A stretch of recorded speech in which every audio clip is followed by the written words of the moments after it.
It's nice. It's time for the Everyman Podcast. So sit back, it's time to get your brain relaxed. So tune in almost every week as we share our thoughts that it's okay to speak. It's the Everyman, but it's for everyone. Making mental health priority one.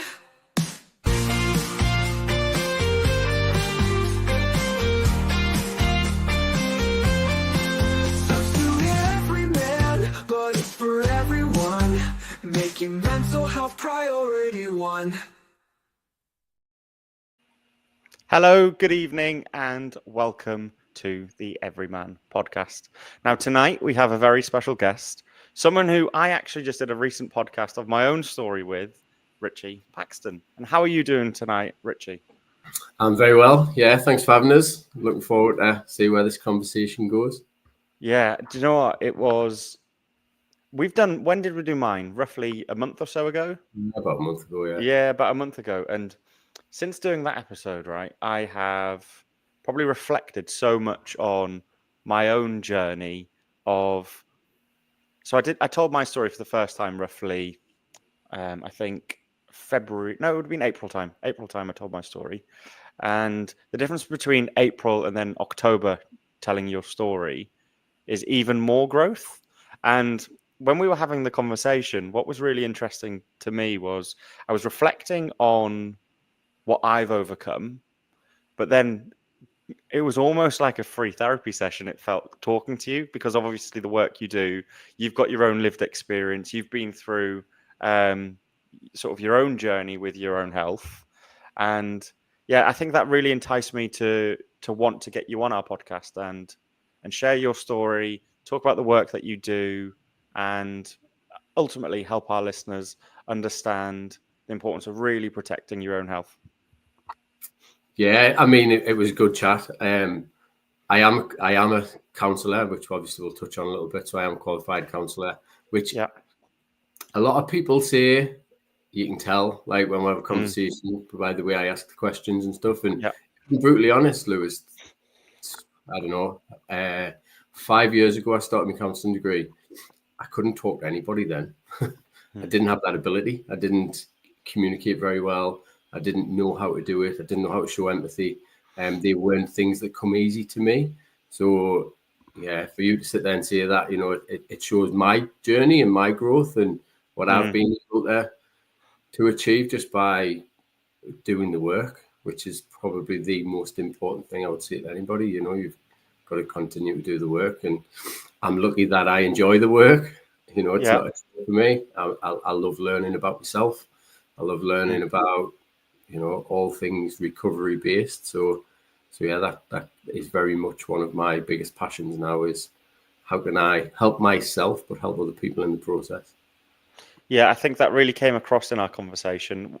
You showed like real empathy, and I think the difference is when, and it, like you say, it is your background, it is your job, it's what, and you're trained in that sort of world of helping people, where when you speak to someone who is talking to you around health in a way of, I truly want to help you get better, or truly want to help you realize what you're going through and why you're going through it.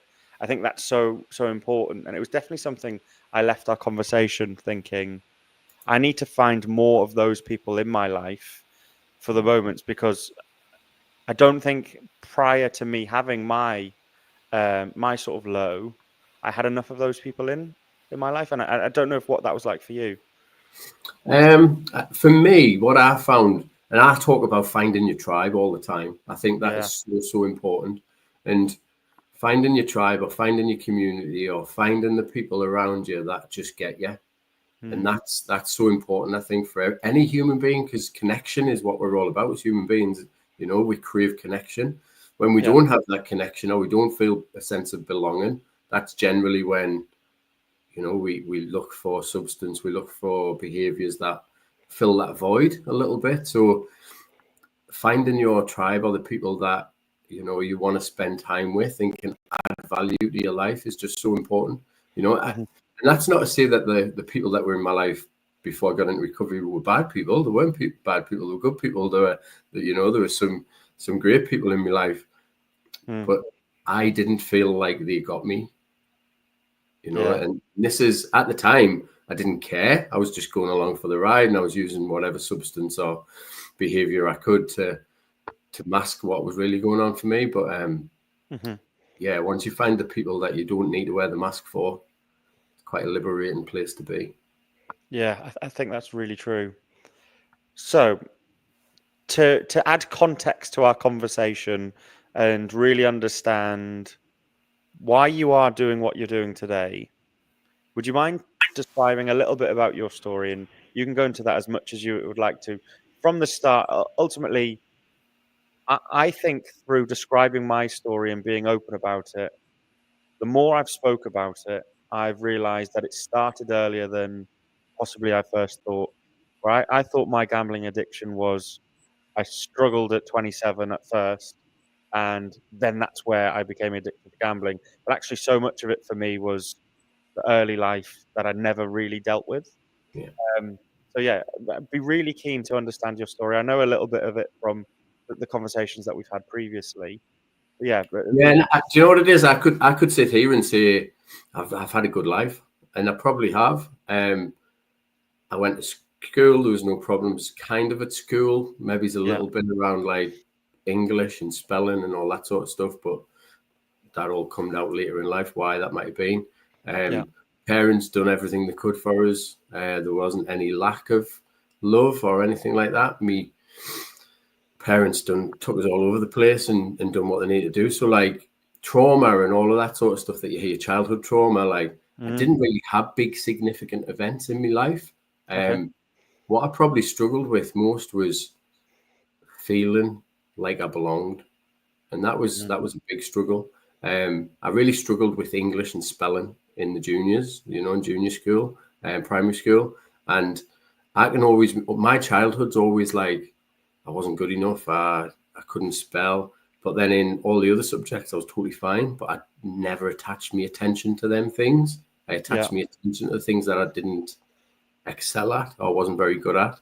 Lucky for me, I found sport very young. Sport became if I'm honest, now I recognize it as being the number one addiction in my life was sport, so sport gives everything that I didn't get anywhere else, so I had self-worth, I had confidence, I was quite good at it, I felt like I was needed, felt like I had belonging, but I didn't really. I just was a commodity to whoever at any given time because I was good at that given sport. So everybody wants you or you become part of that. So and that was part of my childhood a little bit. And this is all stuff that I've learned in the last few years when I've worked with therapists and coaches and stuff and look back. So didn't know any of this at the time. Through comprehensive school, there was always a fear. Like that's what I've tracked it back to now. There was fear of judgment, fear of failure.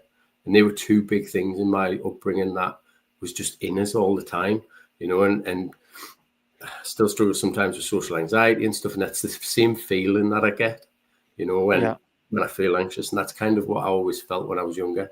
I was scared to put my hand up in class. I was, I didn't want to look thick.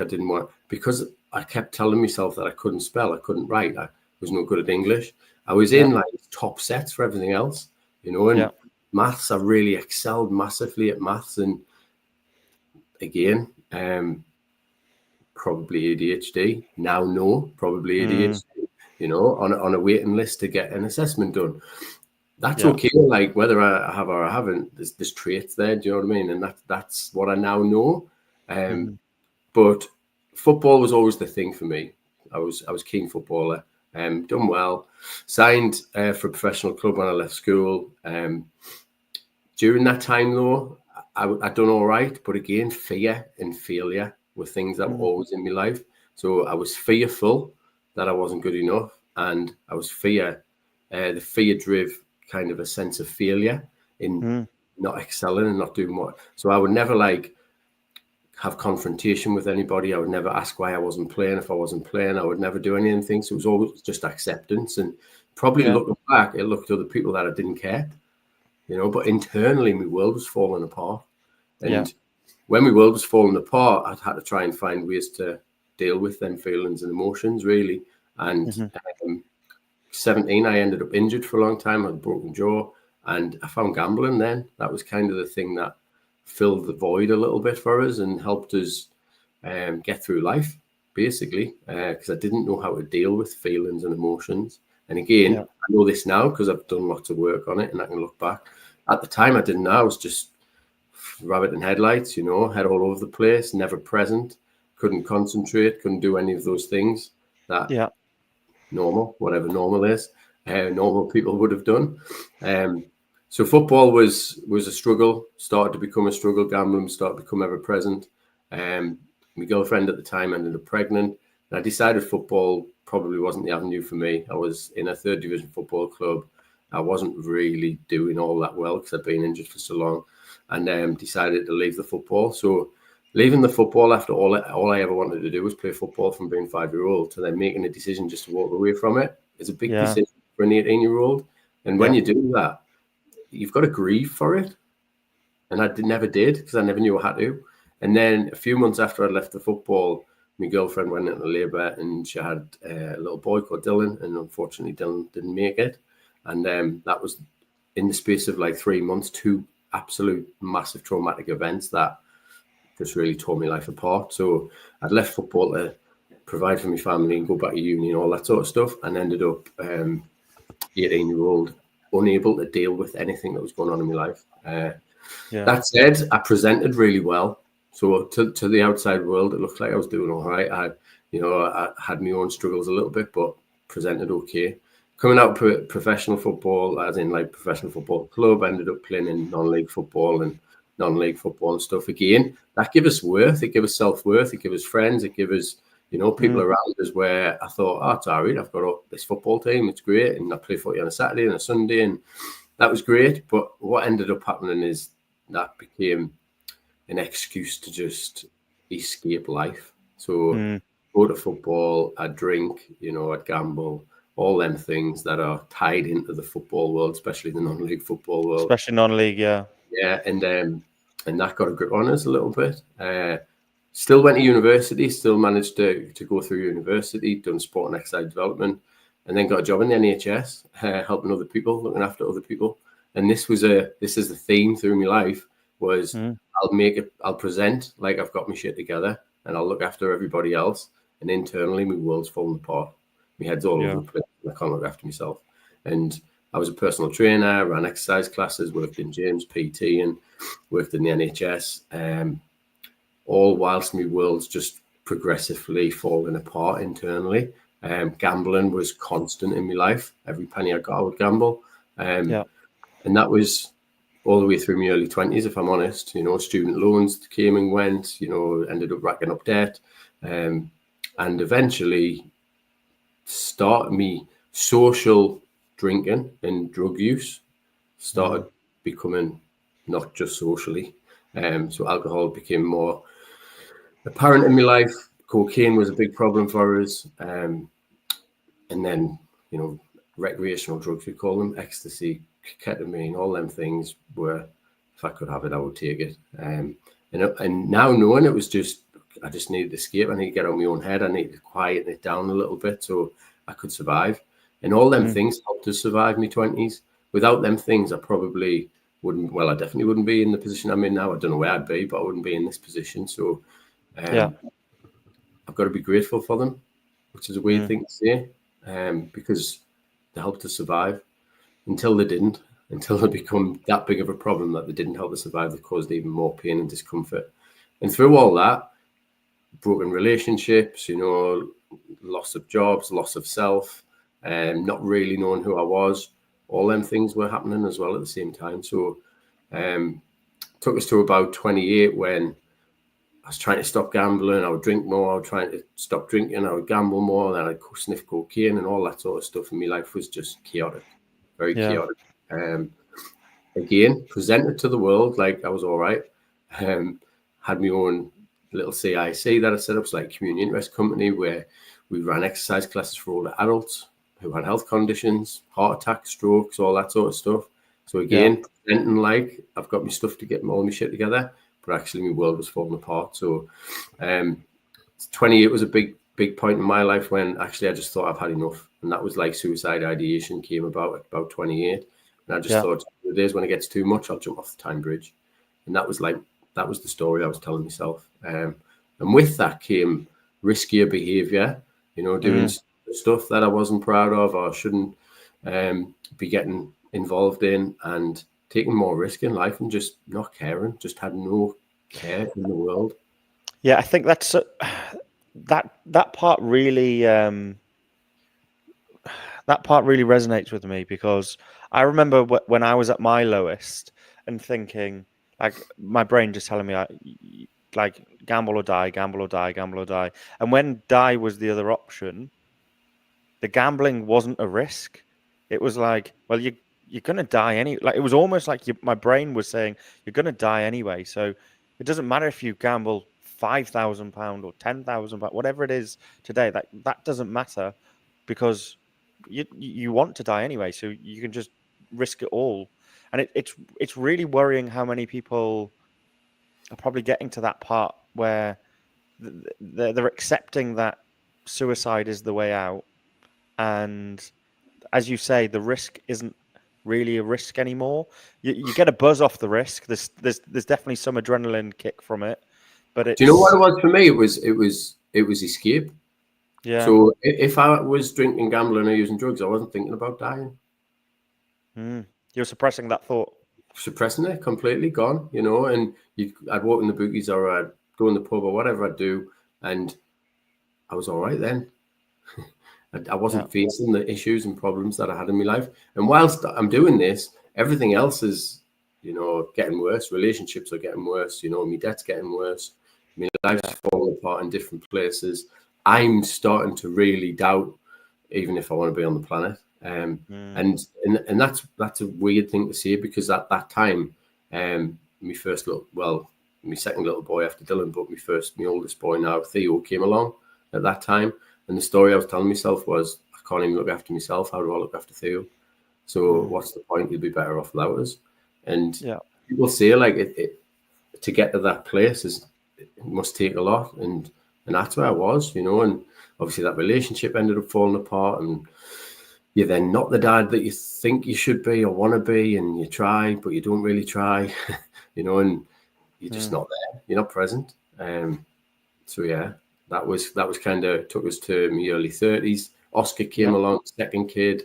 Again, wasn't really present dad, wasn't the best role model. And then eventually, I'd had about 10 months of abstinence from gambling, and sniffed cocaine and drank nearly every day through that 10 months. And had a big argument and ended up blowing some money and relapsing with gambling. And that was when I ended up on the Tyne Bridge wanting to jump off. I was stopped by somebody, which, I'd be grateful for. And off the back of that, I ended up in rehab. And I went into Sport and Chance, which is rehab set up by Tony Adams. Went into rehab for 28 days. And that was kind of the first time in my life I ever met anybody that got us. I'd been to counsellors before. I'd been to GE meetings, but I'd never really, truly been honest. I was really good at telling people what I needed to tell them, so that they thought I had a really good session. And that was just a load of bullshit and lies. And it was probably for other people, but the time probably just wasn't right. I hadn't got to that place where it was literally do something about this or die. Do you know, when you say there, like you would almost give the lip service of, yeah, it was a good session, whatever, and you were doing it for other people. How important do you think it is that, I'm answering the question probably by saying it, but how important do you think it is that people realize that they have to decide that they're ready to make the change versus just going through the process? And how on your full journey of recovery, how important were even those sessions that you might not have got 100% out of, but even that 10% to get you to where you were? They're all stepping stones, aren't they? I think that's, and obviously the work that I do now, we support people in recovery from gambling addiction, and I've got a team of coaches that work with us. And it's sometimes frustrating when people don't get it or relapse, or don't do the work that you've been working on with them or suggesting. But when I first started counselling people, it was put to me that every single conversation you have with somebody is an opportunity to plant a seed. And who knows when that seed might grow? Who knows when that seed might be watered? But a conversation is an opportunity to plant a seed, and it's nothing else, because you don't have control over anything else. So you've just got to be able to facilitate the conversation and allow that person to explore whatever they need to explore. Sometimes people bullshit you. Sometimes people, just go through the motions. You can kind of call them out on it sometimes if you've got a good enough relationship with them. But actually, sometimes people just need that safe space to say whatever they do, say. And in that process, it might not work for them, And I'm a counsellor now, but after my first 2 periods of going to counselling at 22 and 28, I thought they were pointless people. It was a pointless profession. Doesn't help. But that was me, not them, because I wasn't bringing the stuff that I needed to bring. But at the time, I probably thought I was. That's the weird, crazy thing about it, Lewis, is at that time, seeing them things, I thought, I'm doing well seeing them things. But actually, when I look back, I was seeing them things because I thought that's what I should be seeing. Yeah, there's such a difference, isn't there? Because I look at mine, so I never got any help with anything, any of the battle, and we've gone through some of my journey on your podcast. I never got help with any of it until I hit my Your Time Bridge moment. All my brain was screaming at me commit suicide. And is there anything people can do in your experience so far because all I've seen is people only get the help that they need to make the change properly, because Reese Calvert as well, Reese's story. Reese was obviously involved in the podcast. He found himself on the train tracks wanting the same thing, and he had tried to get help along the way but never took it and made the changes that he has made today. Do you feel like you almost need to get to that horrible last moment to make the change, or do people make the change before? No, I think some people make the change before. I think it comes down to self-awareness, doesn't it? Some people are open to the idea of exploring things, other people aren't, and some people need that real shock. It's the same when I used to work with people who'd had heart attacks. They all knew that they shouldn't be drinking as much, they shouldn't be eating as much rubbish, they shouldn't be eating all the crap, and they should probably be doing some exercise, but they never did. But then they had a heart attack and they all started exercising. Do you know what I mean? So there's lots of wake-up calls in life and lots of many different ways. My wake-up call was through addiction, and I ended up where I did, and that was my wake-up call. Other people might have a heart attack, like I say, or they might have a diagnosis of something. I think if you're brutally honest with yourself, everybody can work on themselves. Everybody has some area of their life that they can improve. It's if you're willing to do it or not. But actually, if you're okay with where you're at, why would you look at the mirror and ask yourself, how can I be a better version of me? And I think that's the bit for me is I wake up every day asking the question, how can I be a bit better today? Or what can I do? Or, and sometimes I get it right and sometimes I don't, Lewis. That's the truth of the matter. I can't sit here and say I've got my shit together, because I really haven't.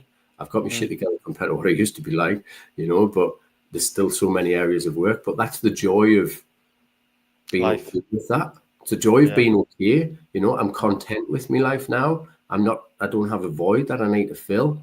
I have passion and purpose and fulfillment in my life now where I didn't in the past. And, I am truly content with my life. Could it be better? Always could be better. Could I have other things in my life? Could I have better relationships? Of course I could. Could I have more money? Of course you could. But actually, I've got a roof over my head that I pay for myself, which I've never done in the past. I've got food in the cupboards.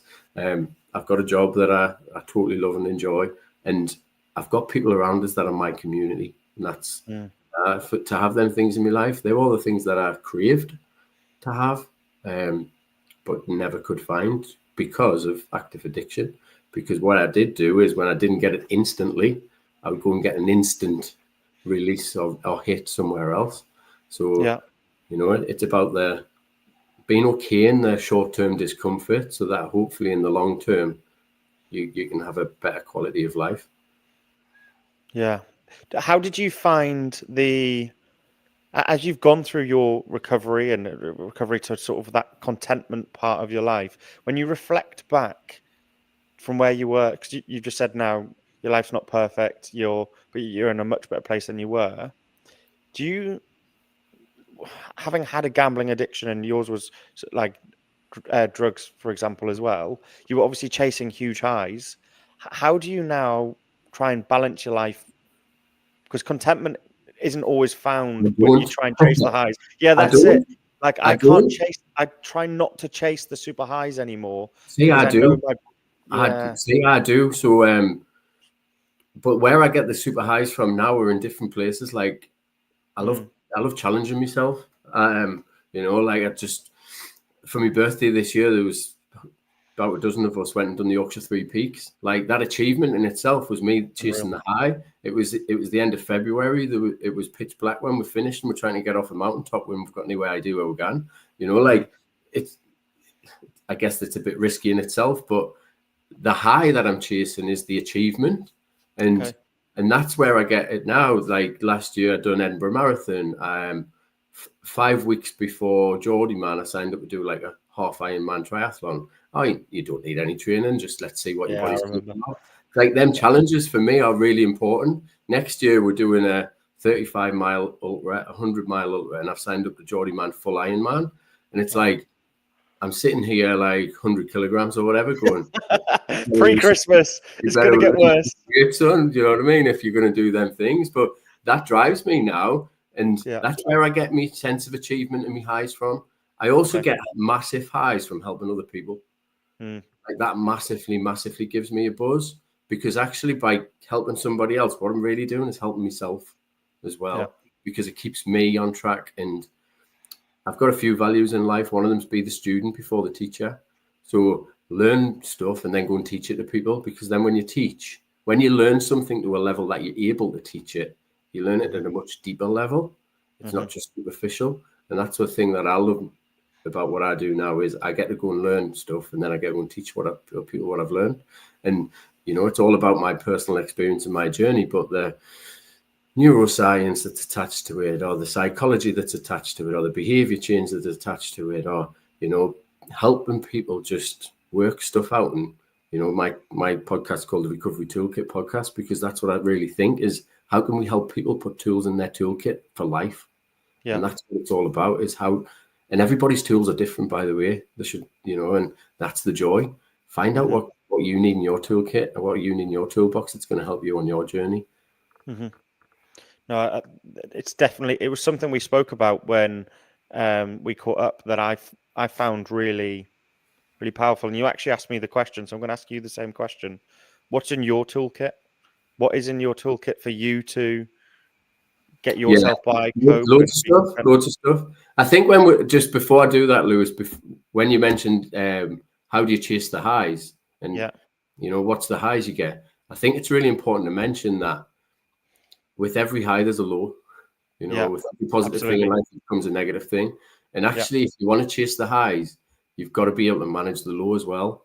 And that's when the tools come in that we'll talk about. So being able to sit in a little bit of discomfort now is something that I never was able to do, but I can now, because I can sit there and just be okay with it. I know it'll pass. I know it's not there forever. Just like I know the high isn't going to be there forever, you know. And it's about trying to be in a position to manage the lows, manage the difficult times, so that actually when the highs do come, you can really enjoy them.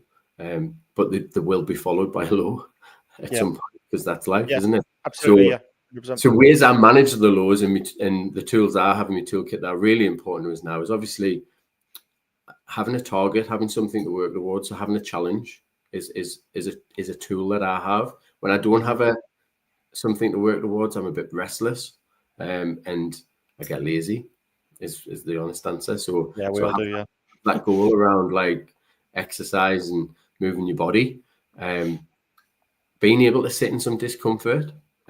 So meditate or mindfulness, or for me, used to be meditation, mindfulness. What massively helps me now is breath work. So breath work's much more invigorating for me, because it allows a big release. And that's what sometimes when I'm sitting in that discomfort or pain, that's what I need, is a release. Sometimes I cry, sometimes I scream, sometimes I get angry, but it allows that release to come out of my body. So to someone who's never done breath work, what is it? How does it work? Like, Well, obviously, we don't have to go into the there's active loads and breathing. loads of different types of breath work, and I use different types in different situations. So I use quite centering breath work where I'm just trying to focus on my breath and, have good inhalation and exhalation. The type that works for me is about breath work for emotional release. So it's about bypassing your prefrontal cortex where you're kind of your brain works and memory and all that sort of stuff, and being able just to get rid of whatever's inside and pent it up inside you. Josh Connolly, I don't know if you've ever heard Josh Connolly, but he's great in terms of like how he delivers his breath work, and I get a lot from that. But there is other types of breath work, and Aaron, who's the conscious man, I don't know if you've ever come across him. He's got a bit more of a centering type breath work that he does, and that's really beneficial as well for people. But the breath work helped me more calm because it was active. So breathing, you've got to concentrate on your breath, and that gave me something to focus on, much better than like your mindfulness or your meditation, where ADHD, sitting still and doing nothing, or like trying to let thoughts come in and out of your mind and focus on your breath that way was really difficult for me. And it probably built up more inside my body. So actually having the breath work where it's a bit more active, let's call it, and it's a process that you take yourself through around breath that actually ends, and the stuff that Josh does, you end up at the end screaming, but it's that scream that gives you the big release. So massively helps me. Other tools in my toolbox, I journal. I write stuff down all the time. We give journals out at work because I think it's so beneficial to people. But the journaling for me is about creating a plan for the day on a morning. So what's the things that, generally the question I ask myself, what 3 things need to happen today that will give us a productive day? That's simple. What 3 things need to happen today to have a good day? At the end of the day, what 3 things have happened today that show it was a good day? Do you know what I mean? It might not be the same because life gets in the way. But I call that building the evidence. So one of my big things through life is lack of self-worth, lack of confidence. So I had to work really, really hard on building the evidence that you are worthy. You do deserve to have love in your life. You do deserve to have, friendship and connection. And, that's hard. That was hard for me anyway. That's hard for some people to accept that you do deserve to have nice things and a good quality of life and good relationship with your kids and all that sort of stuff, especially when for 18 years, I recognize that Richie is a bit of a twat. Like the behaviors and the actions I had then weren't ones that I'm proud of. They didn't align with who I was, didn't align with my values, didn't align with my morals. So living a life that does align with my values and does align with my morals is where I get content from. So in my toolbox is knowing my values, So I mentioned one before, be the student before the teacher. Another one is be the example you want to see in other people.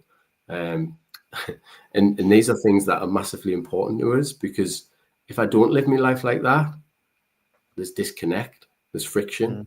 And then I'm like looking for the quick fix or the escape or the bars of chocolate or, the shopping or the new trainers or the behavior that's going to give us the little bit of escape or the little bit of, oh yeah, that's good.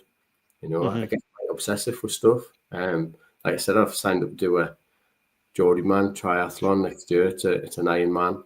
So I'm like, well, I need a new bike. I need new running trainers. Like, oh, let's go.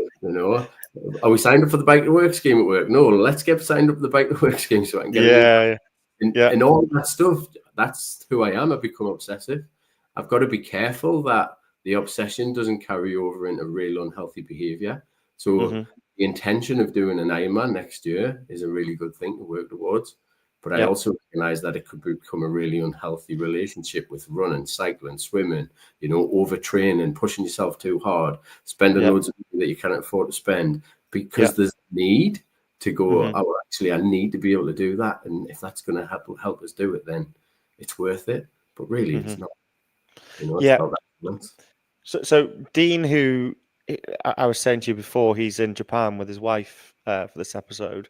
Me and him talk about this so often. Like, we'll start something new, and we have to, like, we'll start playing football. So for example, Dean started playing football again, I think 3 years ago. First thing he did was buy 3 pairs of football boots. So he bought soft ground, hard ground, and Astro, right? He's then bought loads of equipment and whatever. We both of our brains is very much how you've just described, in the sense of, if we're going to do something, we are all in, obsessive. That's it. That's who we are now. And it's really hard as a person to maintain that, because the first thing is the thought of desire, want, and how would I describe it? Almost that like urge to do it, and you're working off impulse. But actually, that piece that you just said before around there's a pro and a con, there's a good and a bad to everything. Doing the running is great, but the impact that it has on the rest of your life is the hard thing. And so many of us in society, and I'm one of the worst people I know for this, will commit to doing something and then not think about the impact that it actually has on my life. And then the amount of time, effort, energy, commitment, whatever that might be, to keep that going. Because we think, in today's world, if we take it to a slightly wider thing, everything's instant. Every single thing, whether that's our food shopping, whether that's the series we want to watch on the TV, whether it's talking to our friends, we can do everything in the moment as quick as we want to do it. But the problem is we can't live our whole life like that. We can't say, I'm going to run a ultramarathon tomorrow, because the pain to get there is going to cost you in other areas of your life. And we need to be so mindful of that. And I actually think it's a much bigger thing that isn't spoken about in society. Well, it's instant gratification, isn't it? Instant gratification is probably one of the biggest problems we're going to face over the next 10 years, I think, because like you see, everything is so accessible. You know, when you spoke about some things that actually aren't that bad for you, but when you say everything is instant, like, if I wanted, I could get cocaine posted through my door in 20 minutes. I could get a prostitute at my door in half an hour. I could, could have the Amazon shopping delivery here in 30 minutes. Like, you don't have to wait for anything now if you don't want to. It's there instantly if you want it. So it is a big problem. But I think part of what I've had to get really comfortable with is managing between that stimulus and response. And Viktor Frankl has a saying, Man's Search for Meaning, if anybody's ever read that book. But his saying is something along the lines of, between stimulus and response, there is a space. And in that space lies our freedom. In that space lies our choice. And in that choice lies our freedom. And that's massively important for me, and I call that, when I work with people, mind the gap. So I have that, go and buy a new bike, go and buy the new trainer. You shared that the other day on Facebook, didn't you? And I think it's so important. I think it's so important. I talk about it all the time. How do you mind the gap, between what I used to press the fuck it button, what driving home from work one day and somebody, I don't know, looks at you the wrong way in a different car and you're like, fuck it, I'm getting some coke. Like, that's what my life was like. But it was like instantly looking for that excuse or looking for that thing. A reason to do the thing. Yeah, it's obsession. Yeah. Sometimes it would be because I was having such a good day. I know what I'll do. I'll go for 2 pints and 3 bags of sniff. Like, but that was the behaviors that you had, and well, I had anyway. But I can still see how that shows up in my life now, and I've got to be mindful of it. So we have signed up to the Cycle to Work scheme. I have got a voucher, but I'm sitting with the voucher now, going, don't just make a stupid decision, Yeah, because you've got a voucher, Because I've got a voucher and I can go and get a new bike. Like, don't rush into something, Go and get fitted. Go and speak to people that know about it. Go and learn about it a little bit so that it's an informed choice. And then you've got autonomy over your decision. And I think that's so important. And that's not easy for somebody like me or you, like you've just described. No, definitely not. I think what voucher to buy a new bike when you really want a new bike, not Yeah, because actually that voucher represents you getting that instant gratification straight away. Because the voucher's a bike, that's all it is. And no, it's definitely very powerful to talk about the mind the gap. And when I look at my recovery, it was the biggest lesson that I learned from all of it is controlling my own mind and my own thoughts and my own impulses. Because I used to just be so impulsive. I want something, I see it, I want it, I buy it, I see it, I want it, I do it. Where now it's, I see it, I might want it, but then I think about it, and so I work in a fairly fast-paced environment. I have to make decisions fairly quickly, and because I generally think I have quite a good instinct for decision making. But what I was really bad at was making decisions on the impact of my life beyond the moment. So I would say, this is a really good thing to do right now. This is going to be really fun. But actually, in an hour's time, I might have had an argument with a friend or a partner or whatever. And when you because I say didn't that, think about it. I think it's really important to get people to think about all of that thing. So you said, like, I'm trying to manage my thoughts. I'm trying to manage my feeling. Well, the truth is we've got things in us, in our body. There's a book called Body Keeps the Score. I think it's fantastic. But Brilliant. Stuff's trapped in our body, isn't it? All this stuff's trapped in our body. So when we're presented something that gives us a feeling, that feeling causes a thought. And that thought then generally leads to a behavior. And it's about minding the gap between the feeling to the thought, but then the thought, more importantly, to the behavior.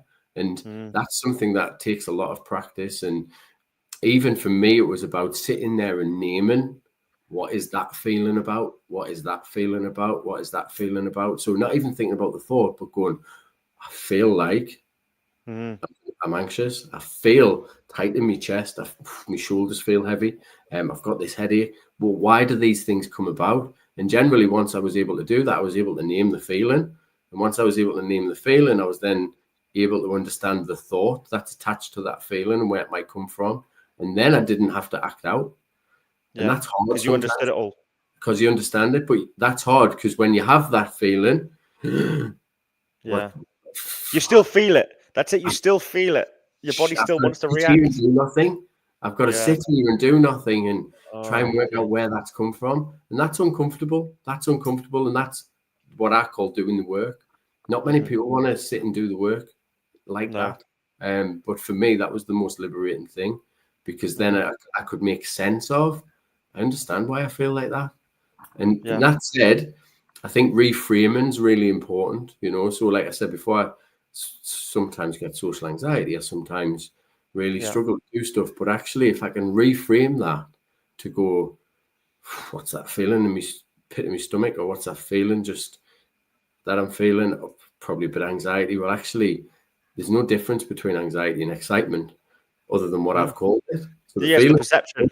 So when I get really excited, I still have that same feeling. So when I feel anxious, can we reframe it to excitement? And why might be excitement? Because actually this could go right and that could happen. Whereas when I'm anxious, I want to name it as anxiety. I'm going, fucking hell, this is going to go terrible. This is going to fall apart. Nobody's going to want to listen to us. I'm on a podcast talking shite. Like there's things that are going through my head. But then you have to have the awareness to catch yourself and go, no, that's not the truth. Even if one person takes one thing away from this conversation, it was worth having. That's all it has to ever be for me. And even if nobody takes anything away from the conversation, I've quite enjoyed the conversation. Yeah. I've got something out of it personally.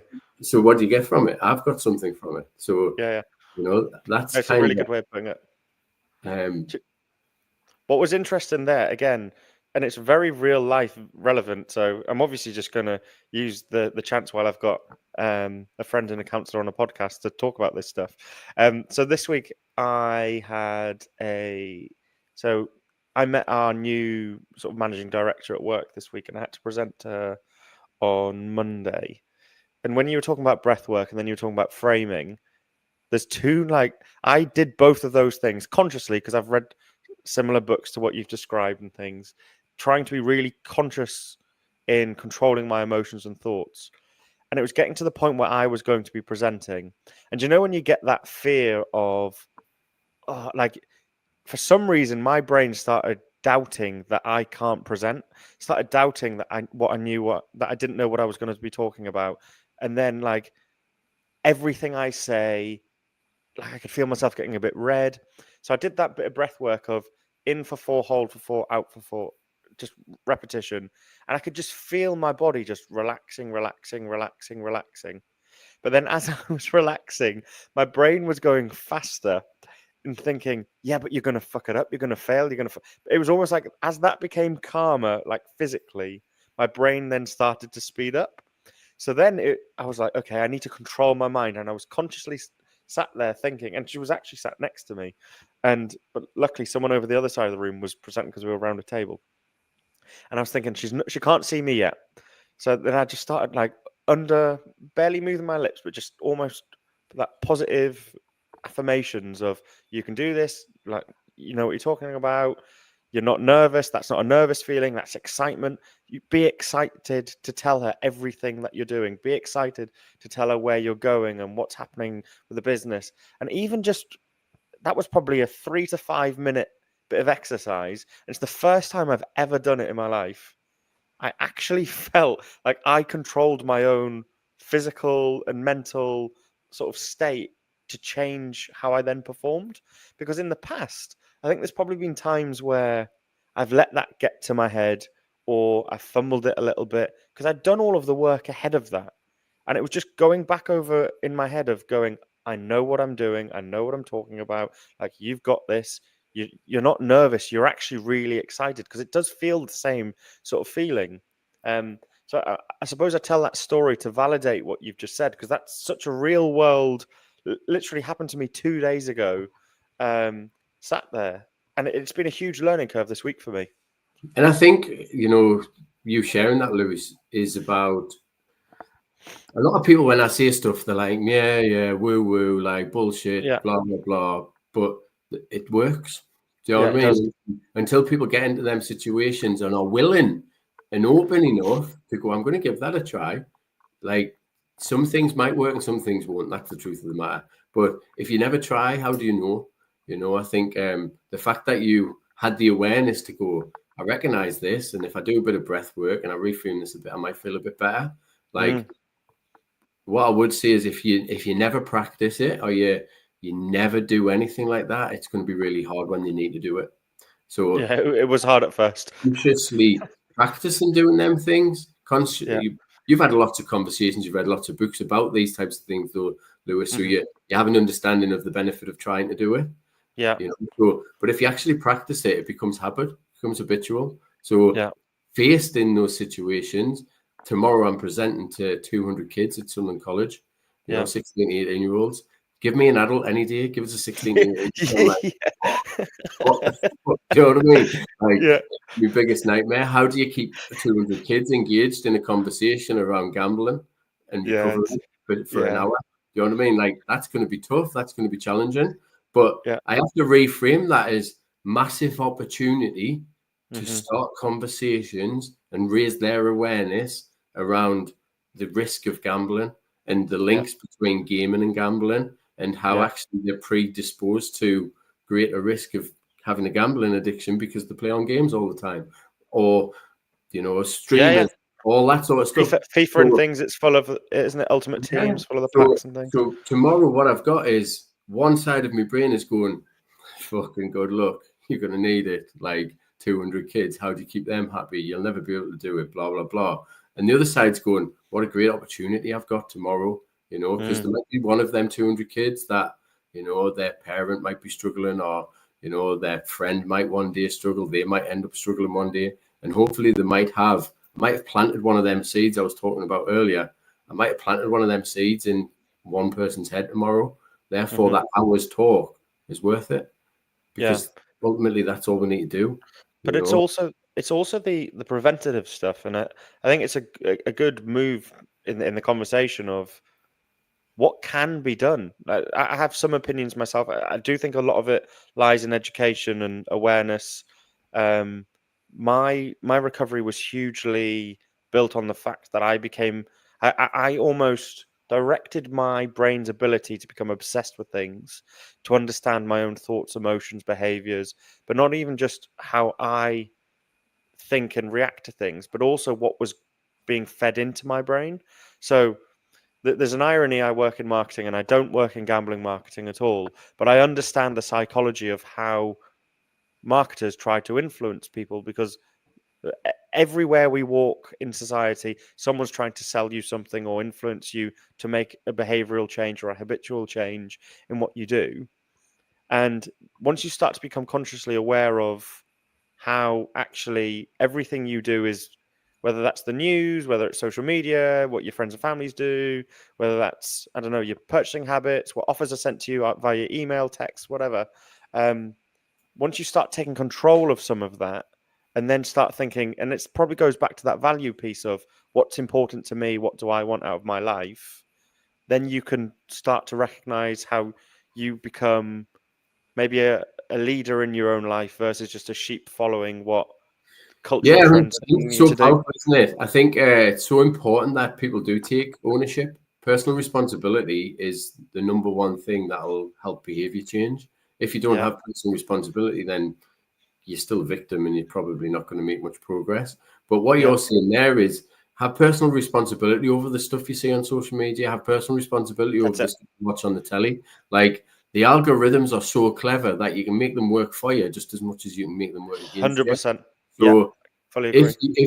if you're struggling with gambling, for example, and all you see is gambling ads, go on your social media and put loads of daily affirmations in for 10 minutes. And all you start seeing is daily affirmations. Go and watch loads of football videos, or the best free kicks in the world or something for half an hour, and you'll see for the next 3 days is the best free kicks in the world, because that's how good the algorithms are. So that actually they can work against you. But if you're one of them people that can't really put your phone down, and you struggle to, and you still want to watch it, watch the stuff that's going to help you, or add value to your life, or even if it is just a distraction.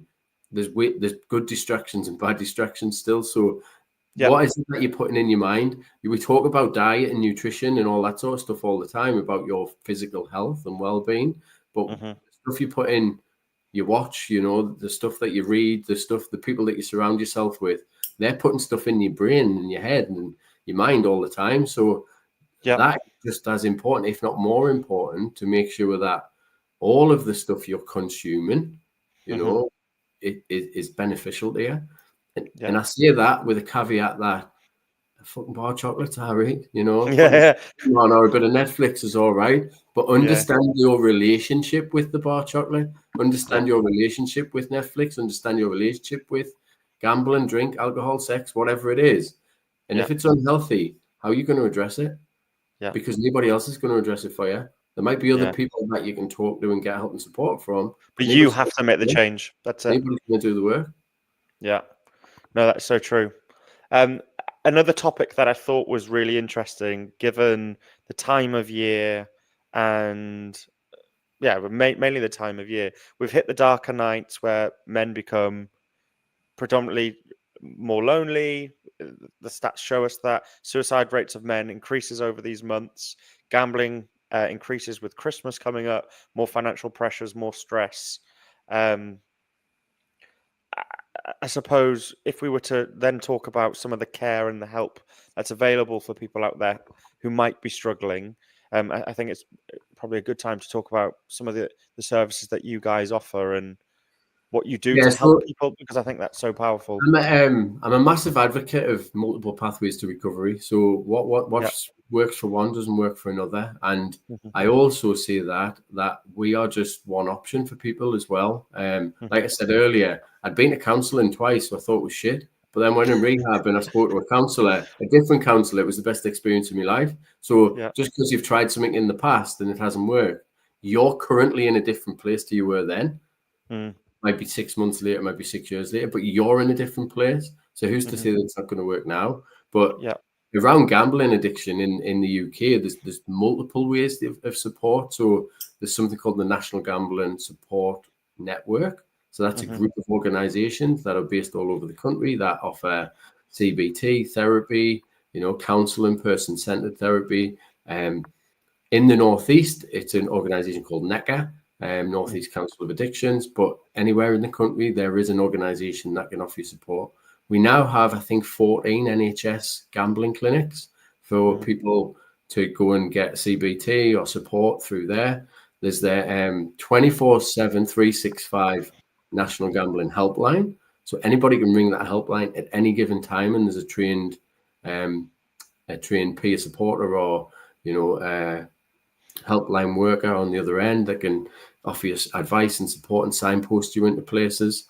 The organisation I work for, we work in long-term recovery support. So it's called Epic Restart Foundation. We're about offering a community of other people who are in recovery. So we're a lived experience organisation. We've all been there. We've got the T-shirt. We understand it. And we offer recovery coaching for people. We're very much about kind of helping people look forward rather than backwards. So I always think we all have a part to play. Some people need to look back and deal with the shit that was causing the issues. And that's where therapy comes in. So, therapy with a counsellor or therapist or a psychotherapist or that's what I went through. Psychologist, doing any of that type of stuff. Then I believe some people need to then go and create a life that they need that's full of passion and purpose and fulfillment. And that's kind of what we help people with. We help them build their confidence, their self-worth, address some of the health and well-being issues, and build connection and relationships, which hopefully helps them move away from needing an escape from life. And if you can create a life you don't need to escape, you probably don't need to have an addiction. Do you know what I mean? So that's kind of what it's about. There's then loads of self-help as well. So there's podcasts. There's loads of podcasts around recovery now. There's loads of online tools. There's apps you can get on your phone. There's so much stuff out there now that if you're willing, put it into Google and you'll get some stuff. So we've got a question. Are the waiting lists for these support groups? I think that is meant to say, are there waiting lists? Oh, are the waiting lists long for these support groups? Because if someone's that desperate for help and also have suicidal thoughts, what would you advise they do until an appointment comes available? For me, ring the Samaritans. Like if you're at crisis point, ring the Samaritans or ring a crisis team. They can get you help more or less straight away. The other thing, support group wise, there's something called I can't remember what the exact name is. It'll come to us at some point. Some kind of hub. I can't remember what it's called. But if you put your postcode in there, it comes up with all the support groups in your area. So now there's lots and lots of non-clinical. So it's called peer support. So peer support groups. So like Andy's Man Club and Northeast, we've got Space Northeast. So there's lots of different places that you can go and get that peer support. What I would say is, if you are really struggling, then you probably want some professional help or support as well. So your charities or Samaritans and stuff can be the first point of access. A lot of people talk about the importance of talking, and I'm not going to say that isn't good, but actually talking to some people is the worst thing you can do. And this comes with a caveat, because if the people that you're talking to haven't got the ability to listen, it fucks you over 10 times worse. Yeah. And that's the thing, is find people that have the ability to listen and empathize and are non-judgmental. And that's generally peer support. I love peer support because somebody who's been through it gets it and understands why you might be needing that ear, to listen. So I'm a firm believer in talking, but it's most important you find the right people to talk to who are non-judgmental and can hold space for you. And there's lots and lots of groups out there now that can offer that space. I think it's more about trying to find out what's in your local area, because there is lots of them. And if anybody is really struggling, drop us a message and I'll quite happily point you in the direction of 3 or 4 organizations that can help you in your local area, because I can find that in seconds. So I went to NECA and they had a crisis line, and they helped, I think within a day or 2 days. I was on with Paul, who ended up becoming my counsellor for a while, which, honestly, incredible. His support was just so good. But then, where I'm at now, to what you're saying about finding your tribe, and like there's, for example, I said to someone I would mention him because he asked just before we came on, called Chris, and there's a group for like single people who do like adventure stuff, big hikes, events, and whatever. And the age range is so drastic from young 20-year-olds to people probably right at sort of the top end of life in terms of ages. And I didn't want to, you can tell I didn't want to try and name anyone's age there. And I think just finding a community of people who genuinely just want the best out of life, that everyone's gone through some sort of shit. And for example, there's like 60 odd thousand members in this group, right? And there's a load of random shit posted in there, but there's also some really inspiring things of people just getting up and making the best out of their life by getting out and going on an adventure or spending time with people who just want to have fun. And I think that there's the finding your tribe bit, which is huge, but there's also just trying to enjoy life. I remember in my darkest moments not trying to prioritize having fun. I was prioritizing just trying to get by past my thoughts. Yeah, surviving, reacting to what my emotions were in a really like wrapped up, protect myself, don't do anything, scared to enjoy myself way. We're actually doing things that make you feel good, whether that's running, whether that's spending time with good people, whether that's doing new experiences, whatever. Like where I am today and how I feel, prioritizing doing things like that is better than talking for me now. I get so much more out of doing things that give me that dopamine kick than probably speaking about how I think and feel, because I feel like I've done that piece of work now. 100%. I think talking too much without moving on isn't good for anyone. Yeah, you know, and that's why you're living in it, aren't you? Yeah, that's, you know, it's keeping one foot in the past all the time. You know, I don't think that's healthy, if I'm brutally honest.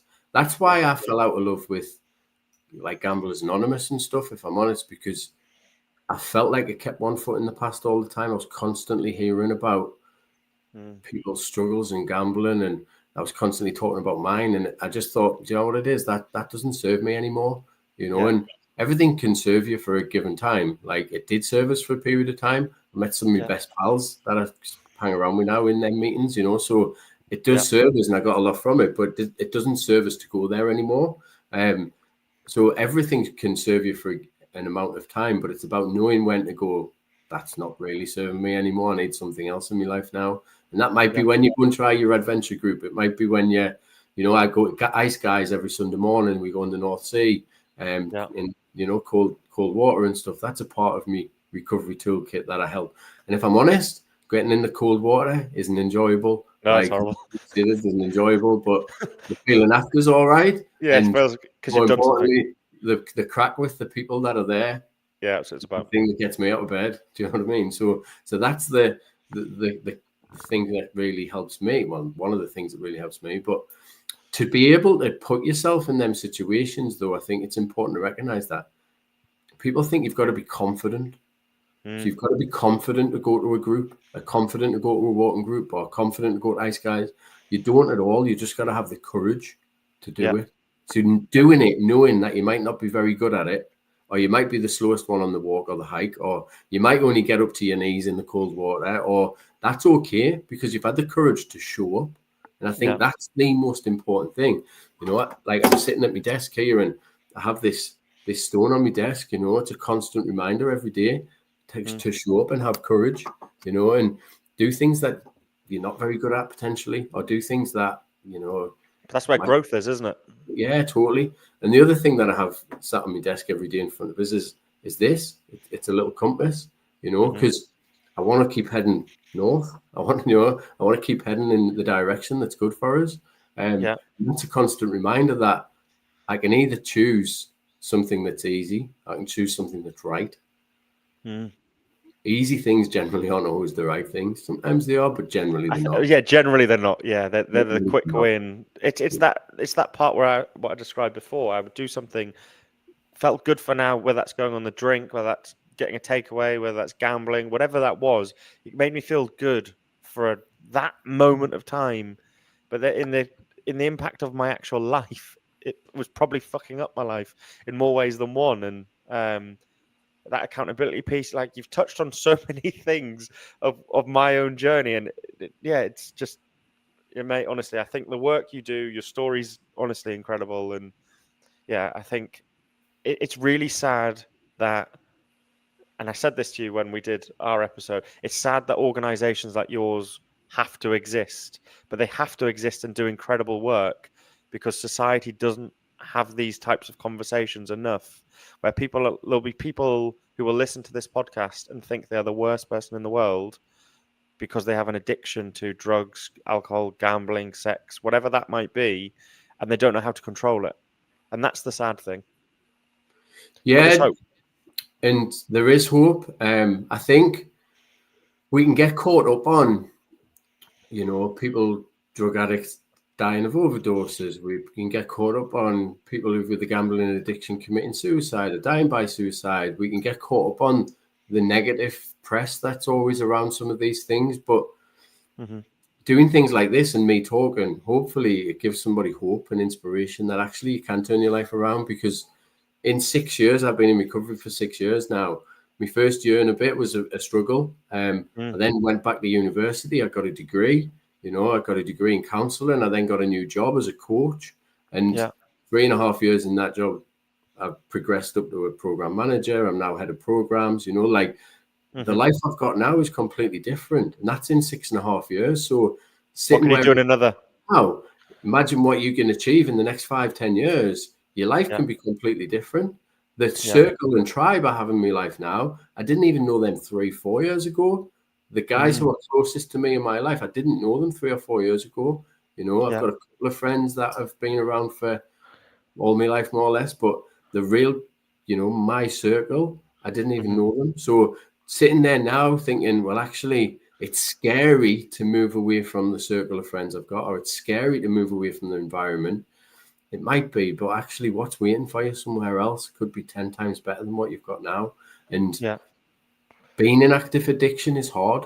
It is hard. But I really encourage anybody that does find themselves in active addiction just to reach out and start a conversation with somebody who understands.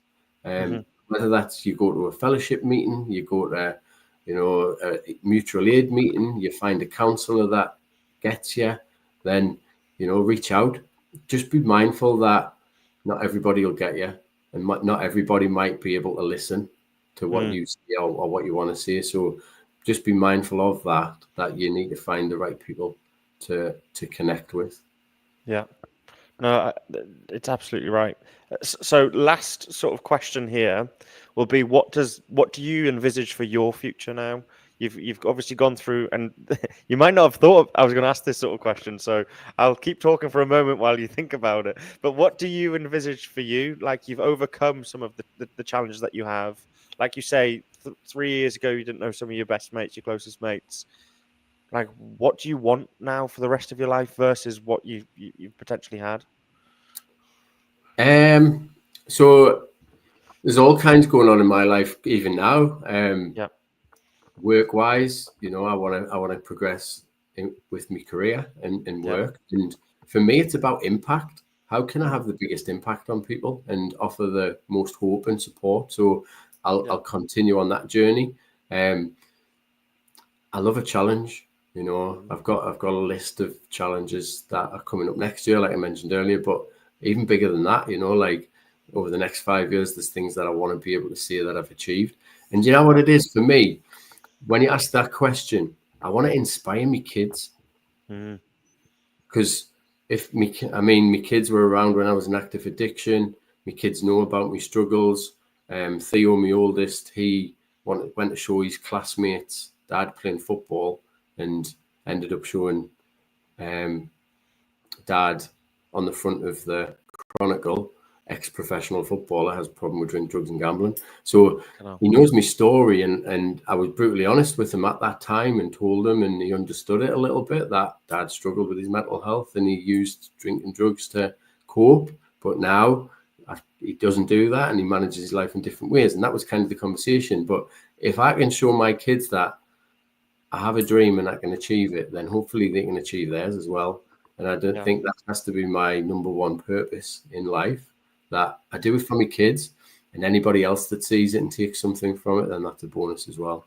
And also I do it for myself.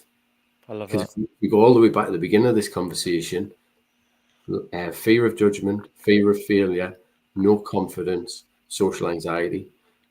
So as long as I can have a life where I'm not scared of failure, I'm not scared of judgment, and I can do things that, some people might agree with, some people might not agree with, some people might like, some people might not like.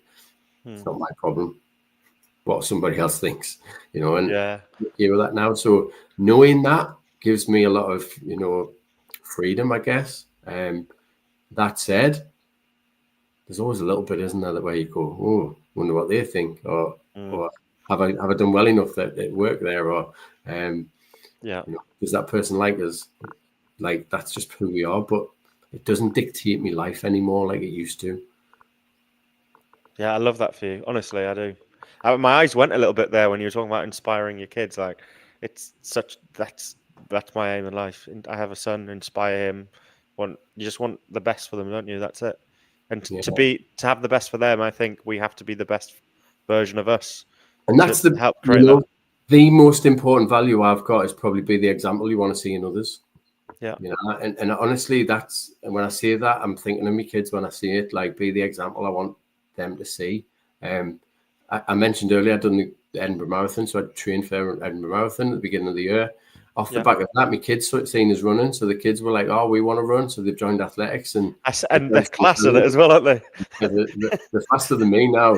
And off the back of that, their mum joined the athletics club, and she got back into running, and she's faster than us now as well. But the fact we all go to park run and we can compare times, it's like a little bit of inter-family competition. I'm not even with the mum, but because both parents are both being active and running and competing and stuff, like, it's motivational for the kids and it keeps the kids in. So I'm lucky that, my ex-partner is also inspiration for my kids as well. So they've got two role models, and I think that's important for them, that they see that.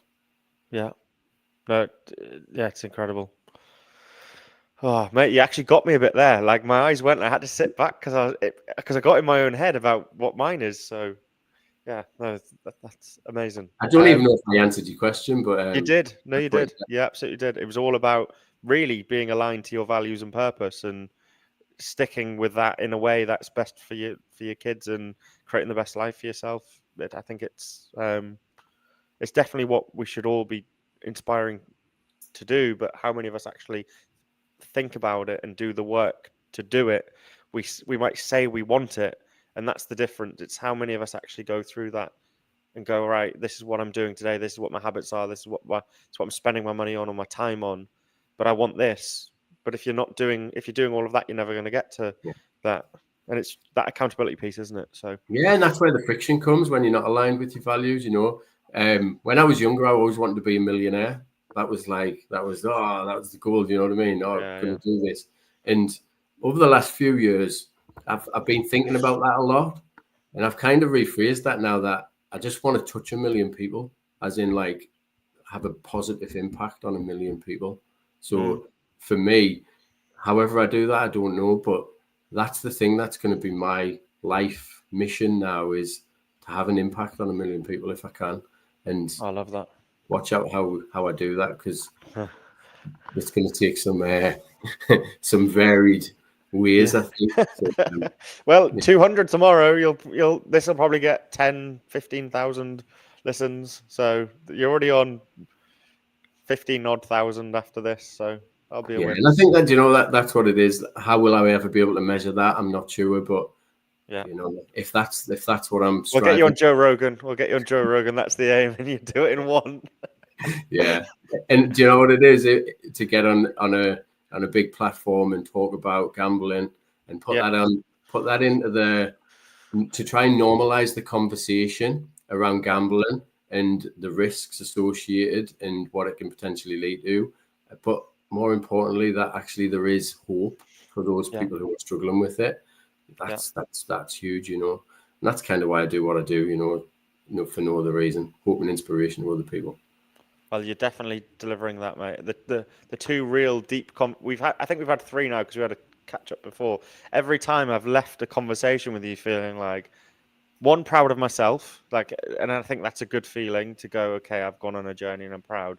But then two, that there's people out there doing amazing work, because I didn't know that in my darkest days. And yeah, I just think the work you do, your story, everything's incredible. And the other last piece, I suppose, for people is, how can they reach you? How can they reach Epic Restart if they're struggling? Like, how do they go about that? Yeah, so on all social channels, you can get in touch. Yep. Obviously, we've got a website as well, epicrestartfoundation.org. Yep.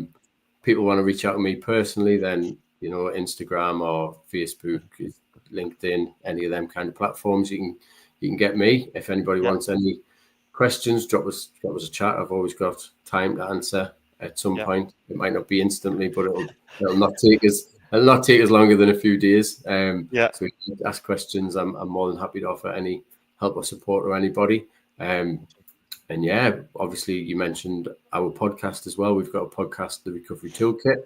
Episode 27 went out today. So even that in itself is like, it's mental. I was invited on a podcast when Tonali was banned from playing football because of gambling, and off the back of that 12 months ago, I was like, oh, it'd be a good idea to do a podcast. And then there's 27 episodes out of Richie, who doesn't like talking for the fear of what people might think. And now I love it. And he happens to just be fucking wicked at it. That's the thing. He might not like it, but he's naturally really good at it. So, yeah. Yeah, you smashed it, mate. But yeah, thank you so much for coming on the Everyman Podcast. We genuinely so grateful. There'll be loads and loads of people will message us following this. Anytime we do an addiction podcast, we get lots of feedback from it, because, as we know, it's a bit of a epidemic in today's world. So yeah, thank you so much. And yeah, we will keep being a huge supporter of everything that you and Epic do. And I might join you one Sunday on one of these Ice Guys dips, maybe. I haven't been in since October. Probably the thing that we probably haven't spoke about all night then, Lewis, is language and the way that you speak to yourself around stuff. So I might, maybe. That's telling us that you're not coming, Lewis. So change that language. It's because I play football on a Sunday. That's at 10:30. We dip at 8 o'clock, mate. Hang on. Would you ever dip and then play football? Yeah. Oh, definitely. I don't know. Like, I think I'm cold for about 3 hours. All right. I will make a commitment. Yeah, I will make a commitment. I will come in 1 week in November. So in the next 2 weeks, I will 100% come. You can hold me to that. Sound. Love it. All right. Thanks for having us, mate. Thanks. Cheers, mate. Top man. Thank you. Cheers. Bye-bye.